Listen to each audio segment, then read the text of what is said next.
Morning BookTube. Welcome to Jackie's Literary Corner. I am Jackie, and it's time for a literary ramblings update. So I figured out my problem. When I film these videos, I film them in the afternoon and then or late morning at the earliest, and I feel like I end up wasting a good amount of time because I'm filming them, and then when I upload them, the video will start playing. And I don't like hearing my own voice, so I will listen to other videos at the same time, and then I'll get caught up in watching those videos. So I'm filming this morning to help a little bit with that before I go downstairs, and I think I might film the other, the book tag as well before I go downstairs too. But first, so my wonderful sister got me this shirt. Which I know I stood up really quickly, so it has the Sanderson sisters in silhouette, their heads, and then it has I Put a Spell on You. I thought that was a nice surprise. I did not see that coming. My mom and I were trying to figure out who sent it to me, so we opened it, and then there was a little, and with Amazon, they will do a little note. You can create a little note for the person so that they'll know if someone just sends you something. So, that's how we found out it was my sister. So I called her right before she left for her walk with her little family unit.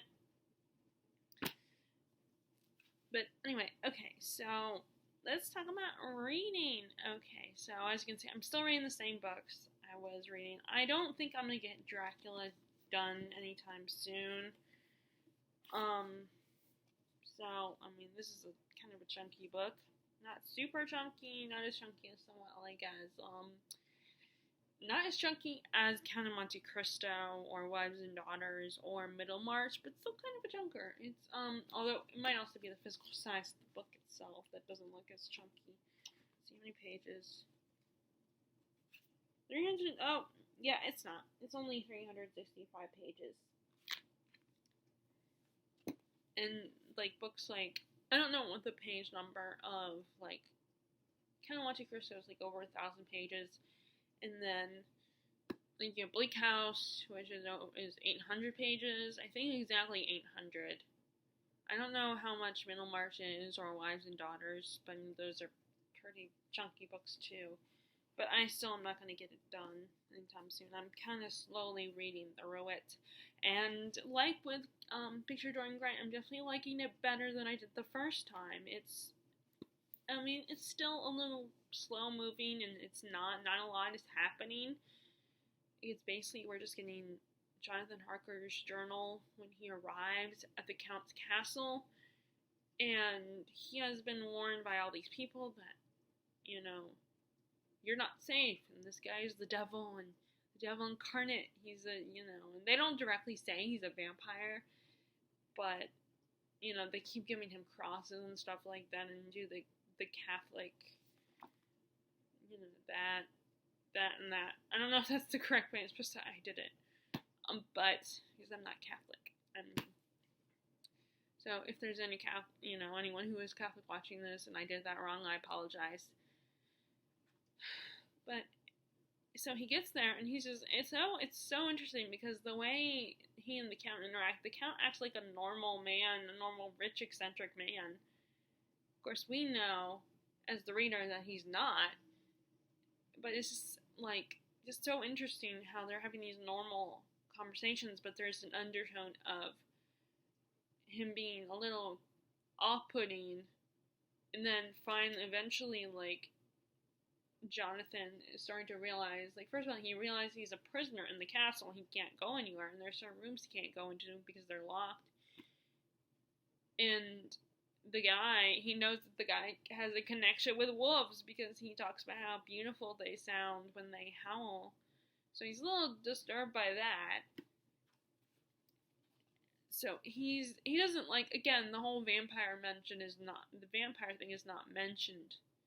And I guess they probably won't mention him being a vampire, the Count being a vampire, until Van Helsing comes into the picture.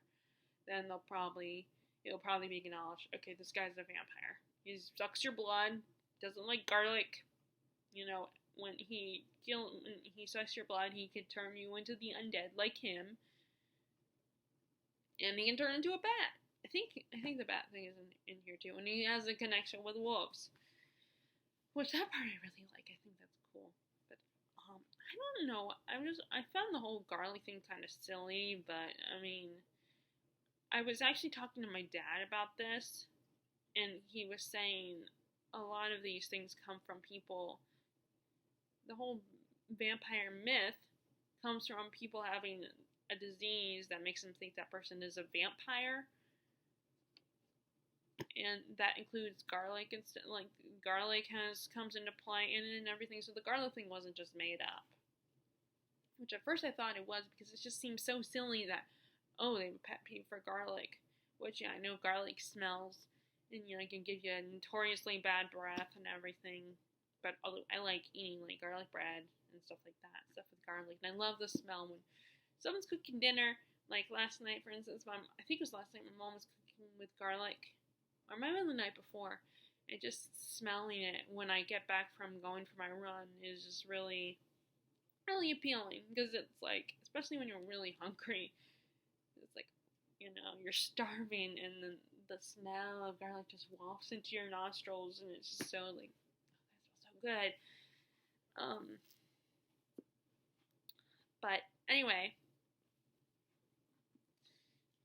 and so like I said, I've been reading this in bed before I fall asleep, and that's part of the reason why I'm going so slow, because I'm tired by the time I get in bed, and I feel like once you're in bed on your nice soft sheets and soft mattress and your head is touching your soft pillow, then it's like, and if you're really tired, then, you know, 5 minutes into laying down, and you're like, you know, and some of the words, oh, my eye just got all, I should have washed my face, you know, and you're just like, you know, just finally, it's like you read the same sentence so many times. It's not even funny. So I ended up having to stop in the middle of it. I tried to get to like the next entry, which is later that day in the morning. So I tried to get to that entry, but it was like I couldn't do it. I was just like, oh, I'm falling asleep. I'm not going to retain this information. So I ended up closing the book and bookmarking it. And I love this book. I got a Taurus bookmark. Which Taurus is my zodiac sign. Now, my Chinese zodiac sign is the snake. And I feel like my Chinese zodiac is a lot closer to me, to my personality, than the Taurus. Although I am stubborn, like a Taurus, but I'm not very good with money. I don't know if I feel like I'm pretty loyal. I'm definitely not patient. I don't know if I'm going to be considered practical or not. And reliable, I think I'm reliable, I think. Yeah, because, I mean, and am I responsible? I don't know if I'm responsible or not. And, of course, zodiacs are just, unless you believe in them, they're just kind of fun, you know? It's fun to make comparisons. I like reading about them and wondering, like, I'm not superstitious about it, and I'm not active about, like, believing in zodiacs. But I do like reading about them and kind of comparing myself to them and seeing if any of them are accurate at all. And like I said, I think the Chinese zodiac with the snake, I think, is a little bit more accurate to my personality than the Taurus. But there are a few aspects about Taurus that I am, I think. So other than that, I'm almost done with Silas Marner, and of course I did that thing that people say you shouldn't do when it comes to classics, which is read the back of the book, because people assume that because it's a really old book, that you probably know what it's about, or at least have heard about it. And I did read the back, and it does have one of my favorite tropes in the story. Other than, you know, the conflict of he gets his money stolen. This guy, Silas, gets his money stolen, or like his gold or whatever that he's trying to save up. And they think the whole in this town in Ravelow, they all think he's miserly and a little weird.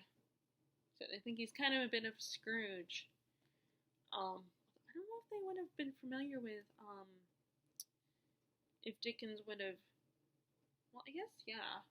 So I guess A Christmas Carol could have existed at the time when this book came out. But I imagine the term miserly might have existed before, or it might have come from Charles Dickens' A Christmas Carol. I don't know. But then once I realized, I read the back and find out the trope was in there, the cover made a lot more. I finally noticed what silhouette is on the cover, and it made sense. But there's only 90 chapters, so it's not that long of a novel. It's a little novelette. I don't know if novelette and novella are the same thing. I did look it up. It looks like they are. But I don't know if they're the same or not. I'm still a little confused about that. I think they are, but maybe they're not. So I'm not that far, so I could probably finish it today. I mean, I'm on chapter 14. Oh, I thought I got to chapter. So I thought I got to chapter 16, but I'm chapter 14. There's chapter 15, 16, 17, 18. So there's 5 more chapters to go, so I could get it done, you know? I could get it done today. Well, I guess 14 would count 6 more chapters. But they're not long chapters, so I could potentially get it done. I could still get this done today. And it's raining out, so I probably will not be sitting outside to read, which is unfortunate. But it will be, but I think the rain's supposed to stop. It's probably, like, when I looked at my phone at the weather app, it said it was going to be in the maybe 60s at the coolest. But when I went online after my mom had mentioned that it was going to be a little chilly this weekend, I looked it up and it said, like, 40s and 50s, so I was kind of surprised. That's going to be chilly this weekend. But then, I think by the end of October, it does start to get a little cooled down a little bit. But I prefer the cooler weather of autumn. I like that better. It's so disappointing when it's not, when it's warm and it still feels like it's spring and summer. Which is funny because I'm always adamant saying I prefer to be sweltering hot than freezing cold. But it's just that I don't like being freezing cold. I mean, I know everyone says, oh, you can put more and more on. I get that. But I personally am like, I don't want to have to put more and more on just to stay comfortable. Because in the end, I'm never comfortable. I feel like I can distract myself, but then I feel like I can distract myself, but then I don't want to have to put more and more on just to stay comfortable. Basically. But, I picked this one because it's short. Obviously, it's not that long. And I still have not finished Middlemarch. And there was no way I was going to get Middlemarch done in a few weeks. So, and like I said, I want to read the next book I'm going to show you guys as well. But this is really interesting. It's like this guy who, he gets kicked out of the first town he used to live since he was born. Because his friend kind of ruins his reputation, I think. And then he goes to the town of Ravelow and kind of isolates himself a little bit, so none of them really know anything about him. And he kind of doesn't want anything to do with them. He just wants to hide here. And then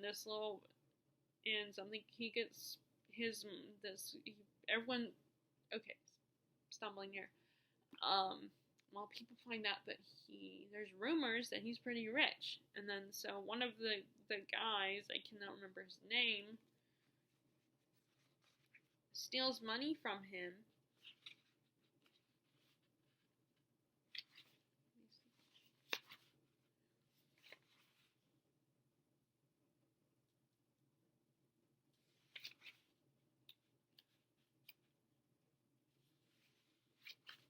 I'm trying to see if I can find.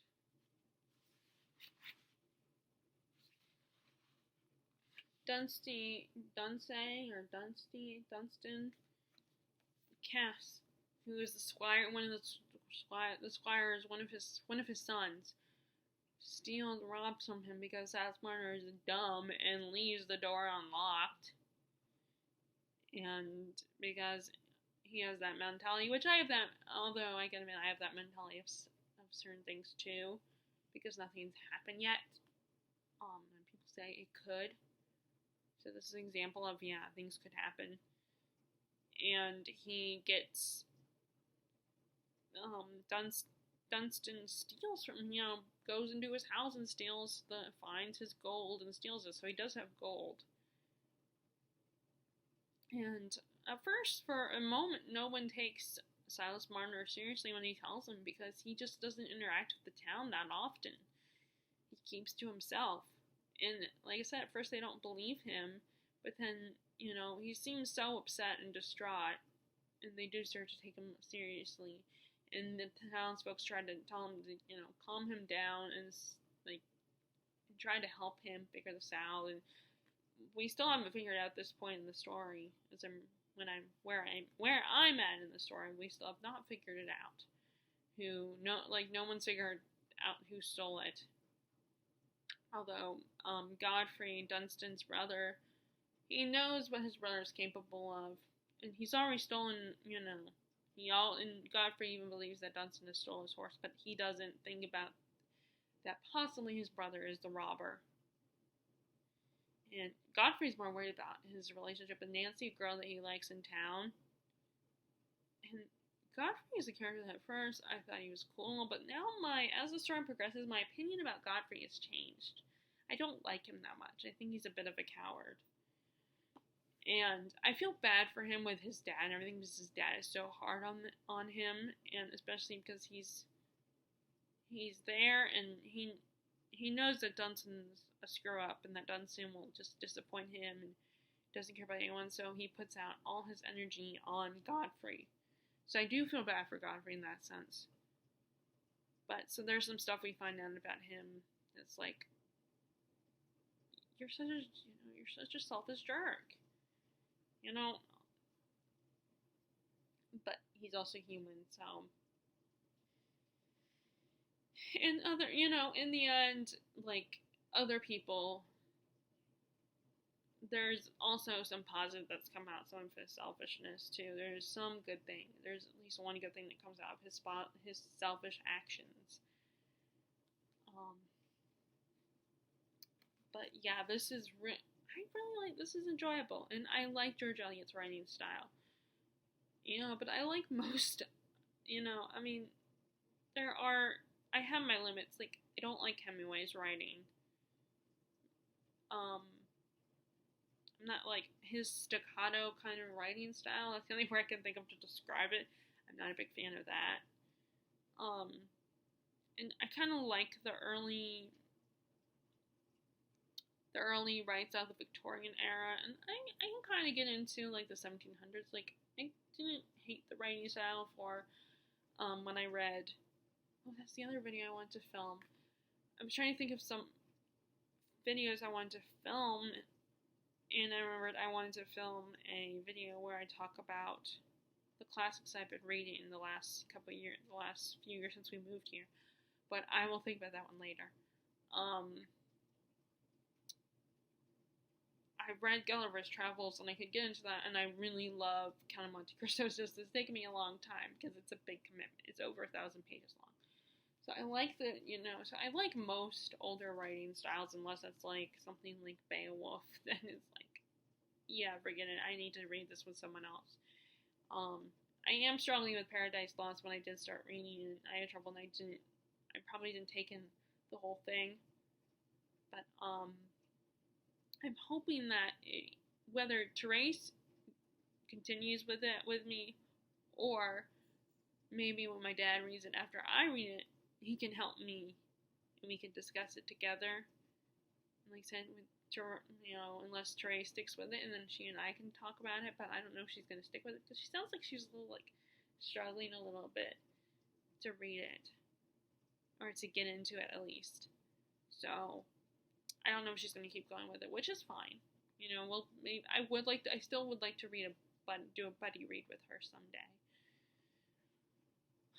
Maybe like one of my classics, but then, you know, she might have to buy it at some point, and I'm impatient, and then, you know, I might end up bugging her continuously about it because she might, you know, just, you know, forget or something. Because I think that's what happened with A Tale of Two Cities, because, you know, she's busy.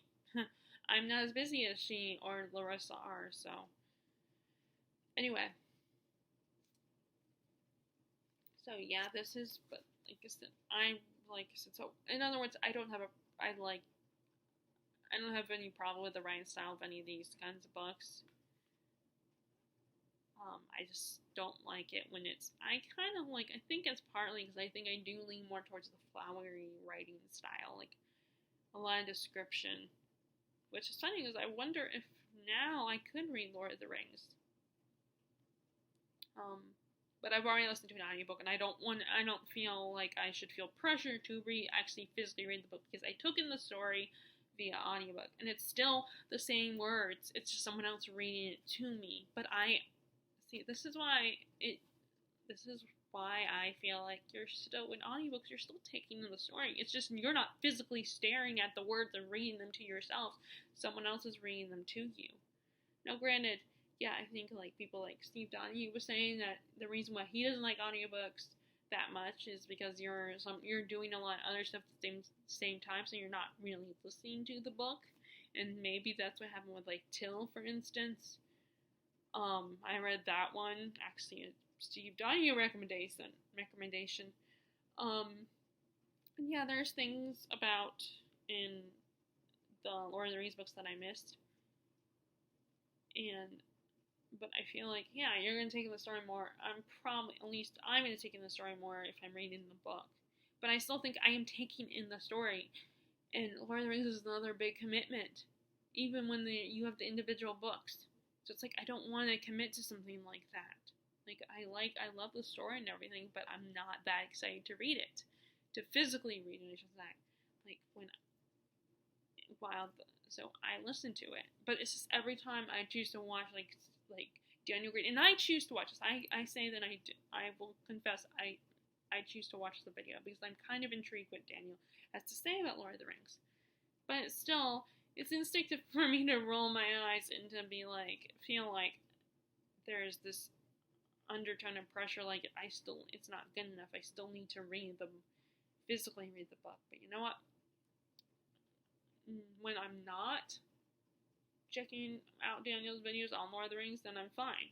So I really should stop watching his videos when he does talk about Lord of the Rings, because they will make me feel guilty and feel like people are pressuring me unconsciously, like they're not actually doing it, but sometimes I feel like an invisible person is still kind of telling me, oh, you need to actually physically read the book. Listening to an audiobook is not good enough because you only took in half the story. But really, I should just tell that voice to shut up. But anyway, I bring that up because I'm wondering if I could have read it, if I could have physically read the book. Because, I like Robert Jordan's Wheel of Time, the first book, and I'm going to read The Great Hunt, and I think Daniel Green kind of compares Robert Jordan's writing to Tolkien. But like I said, I don't want to physically read. I'm not interested in physically reading. It's just I end up feeling guilty that I haven't physically read it whenever I choose to watch these videos. So I can't really get mad at anyone else because I choose to watch them. I choose to put myself through that. So, I just need to stop watching them. Even if I see Daniel Green's video on Lord of the Rings, I will not watch it because they will make me feel guilty. But anyway, I bring that up because I wonder if I could read that writing style. Because I like this. I like this writing style. Of course, it's also, this particular edition is large print. Let me see if I can find. See? Look, it's not that small, which I really appreciate. And that's why I'm kind of moving away from mass market, because mass market is small print. It's minuscule print. And I feel like with classics, I need to read bigger print. Okay, not talking about that one. Okay, I'm gonna put Dracula on top of that one because of how when I fold the pages over like so. Now because it's a small book, because Silas Marner is a small book, so it's like it has the pages now like the cover is like this, where it's permanently like that. So I put books on top of it. Okay, so next is I'm going to talk about A Tale of Two Cities. I'm reading this one, and there is so much that I did not take in when I read the story the first time. Like, I did not realize that. I mean, I knew Charles Darnay was French, but I did not realize, first of all, he was the son of the Marquis. Or, not the son, the nephew of the Marquis, or Marquez, or I don't know I don't know the correct pronunciation of I think it's Marquis. And he's the nephew. And I didn't know that since the beginning of the book, he's been framed for treason against the British government and against the king. But I mean, he's French. He might not necessarily be on their side, and he's a spy. So I did not realize that. I mean, I knew that Charles gets in trouble and that he possibly joins the French Revolution, but I did not realize that it was so much more than that. And then I think Sidney Carton is his lawyer, or like the second lawyer. Like, I think sometimes in certain situations there's two lawyers involved. I think, of course, I don't know anything about that stuff except for what's on TV, what's in movies. But anyway, so I think Sidney is the lawyer, and he's really bitter like towards Charles. Like, they do not like each other. They're completely different, but I think eventually they will learn to respect each other. And I still don't know the deal with the doctors. I'm trying to figure out what that is. I'm assuming that will get revealed at some point in the story. Maybe not. And then now the Defarges. Whenever I read this, I think of the Thénardiers in Les Miserables. That's who I think of when I think of the Defarges, which is the way they are and stuff, how creepy they are and how mysterious. And the difference is they don't own a little tavern / inn. They own a little shop. And the whole time, Madame Defarge is just essentially like she's knitting something. And I'm guessing we're going to find out what that is towards the end of the story or halfway through it or something. But it feels like a lot of what I'm reading I don't remember because it's been so long since I read it. So there's so much more that I didn't take in, and I think I was mostly focused on Sidney Carton because I heard he was such a great and beloved character.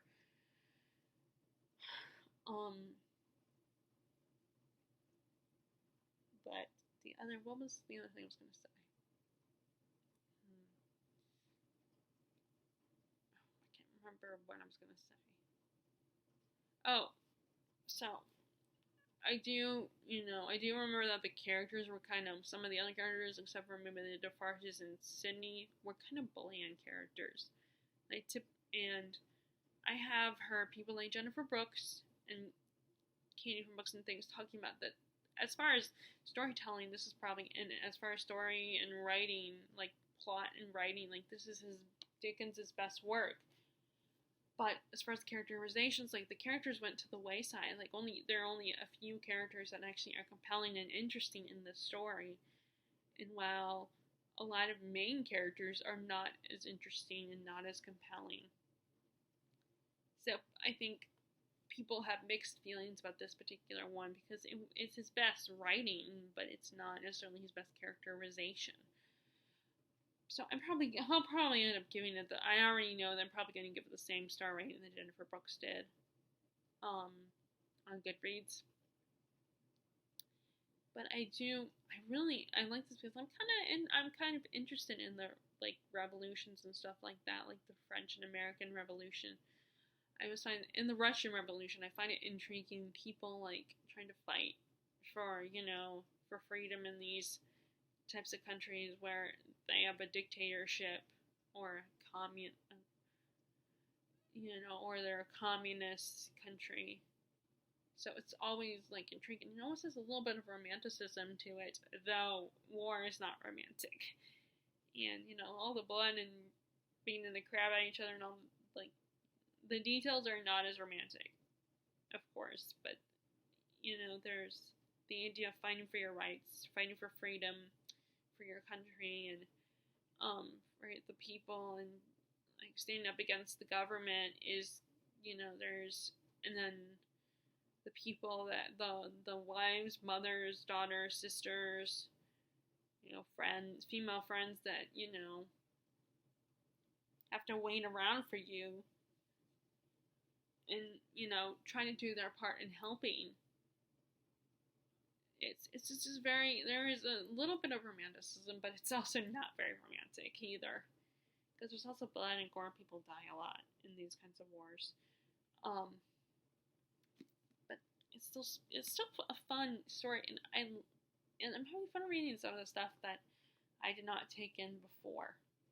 And I feel like when I did this for my assignment in my English class, it was very much this, getting the story read so I can do the essay, and trying to, and finding quotes and stuff. Like, I wasn't fully absorbing the story and taking everything in.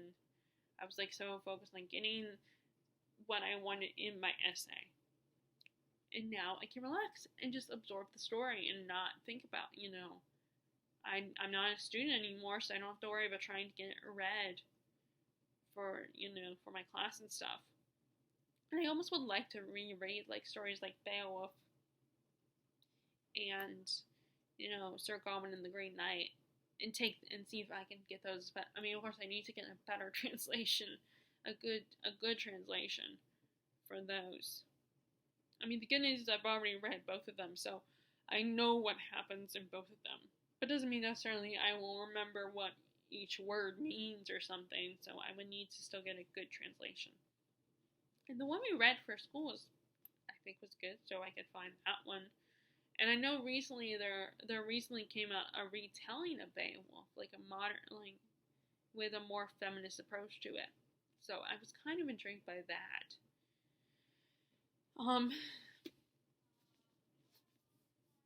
But anyway, so I'm almost on chapter 10. I'm almost on chapter 10 of, I think this is the second part, like, which is 5 years later. Let me look at the table of contents, because there is a table of contents.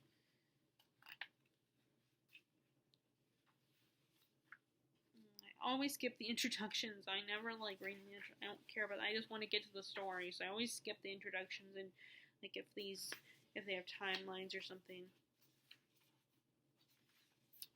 Okay, so it's A Tale of Two Cities in 3 books. Book 1 is Recall to Life. This is when Lucy finds her father.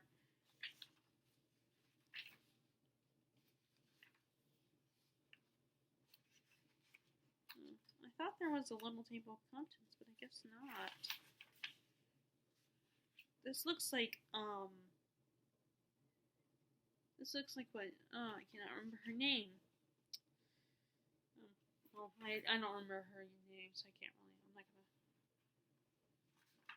Yeah, so it doesn't have a table of contents, or it does, but it doesn't have like the specific, like the three,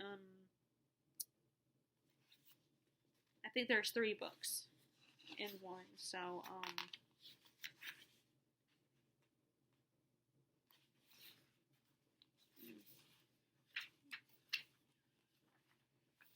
is there?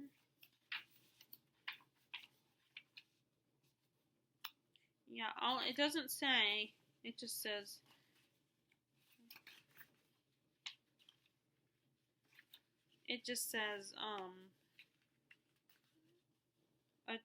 A Tale of Two Cities in 3 books. So the first book is Recall to Life, which is when Lucy finds her father, and then the next book is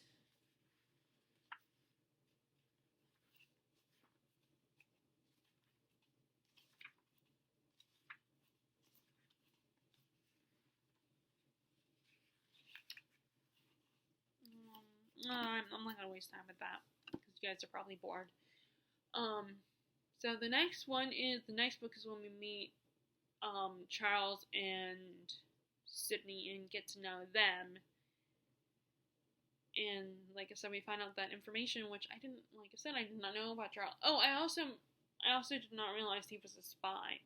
So I didn't realize how, like I said, I did not realize how much he really was involved in,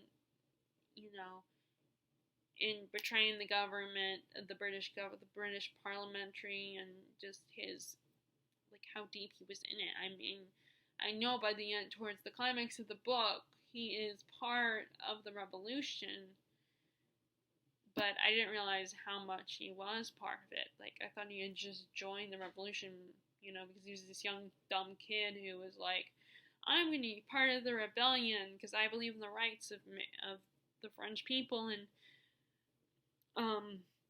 but no, he is not that far in his head. He is not that much over his head. He knows what he's doing, I think. And it's funny, I'm reading both these both this one and Silas Marner, and both of the dads in two of our main characters, like Charles's father and then Godfrey's father, are kind of jerks. They're assholes. They're so hard on their children and have put such pressure on actually, no, that's right. The Marquis, I keep saying his father, but the Marquis is Charles's uncle, not his dad. But he kind of plays a fatherly role for Charles. So I think that's why, because I keep, forgetting that he's actually his uncle and not his dad, but the way he is towards Charles is very fatherly, but not the fatherly affection, just in the, I'm responsible for you, I want the best for you, I want you to do this for me, and very the sterner aspects of being a father. But yeah, they remind, and then I just remember, I watched Dead Poets Society in the beginning of September, and I recently watched some videos. I don't remember the guy's channel name, but videos where he analyzes scenes from movies, and he was analyzing some scenes from Dead Poets Society. And the dad in that one kind of reminds me of Charles's uncle. I remember to call him his uncle, and the dad of Godfrey and Silas Marner. That kind of stern, you're doing things my way, I'm not going to even bother listening to what you want because you don't know what you want kind of attitude. But I'm going to read a little bit, but first I'm going to finish Silas Marner. Like I said, there's I think 6 or 5 chapters still left for me to read of that one. So I'm going to finish that one, and then I'm going to get to Tale of Two Cities. And I need to read Dracula during the day when I'm not falling asleep. Obviously I've not read any other creepy, I guess Dracula. Yeah, Dracula's creepy. But I haven't read anything other than Dracula since The Dark Monk for Spooktober or anything. But I do want to read this one, Kate Morning, which is a woman that arrived at the Del Coronado in California, and then I don't know if she committed suicide or was murdered or something, but I will find out. But they say she haunts the hotel, and I love ghost stories. I'm a big fan of ghost stories, so I want to read this at least on Halloween if I have time. If I'm working, then yeah, that's going to be a problem. I'm not going to be able to get through this whole thing. But I'll probably start on the 30th, and then continue into the 31st. I just really hope I'm not working on Halloween, but I probably will be. And then I want to read some Dickens. Oh, and I forgot the Haunting of Hill House, which I have here. Not Dickens, I meant Haunting of Hill House. I want to read because about a haunted house. I want to read that one soon. And I think once I read that one, once I finish Silas Marner, I might go ahead and pick this up. And because I might go ahead and pick this up because what I usually do is I read like 2 or 3 books, sometimes 4 at the same time. And this is not that long. It's not a chunker of a book. And then I do want to read some of the short stories of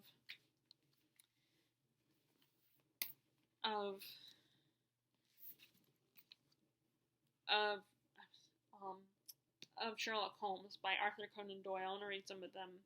They're short stories. It's just I gotta sit down and actually crack open the book and read them. But they won't take me that long. And then I wanted to start this one during that last week, but I don't know if this is going to happen. The Serpent and Dove, which is, I think this is going to be a trilogy, and the second one just came out, Blood and Honey.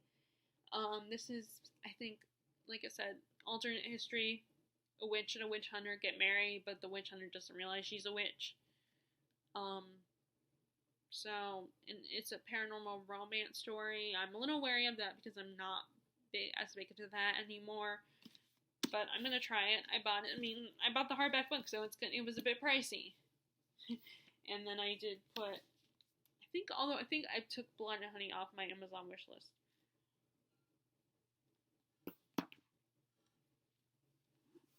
Okay. Anyway, so that is my reading update. So, if you guys are interested, feel free to share with me what you're reading right now in the comments below. If you like this video, be sure to give it a thumbs up. Click subscribe if you haven't already. Click the bell notification below when I post new videos if you're interested. And I hope you're staying safe and happy. And I will talk to you all later. All right, bye.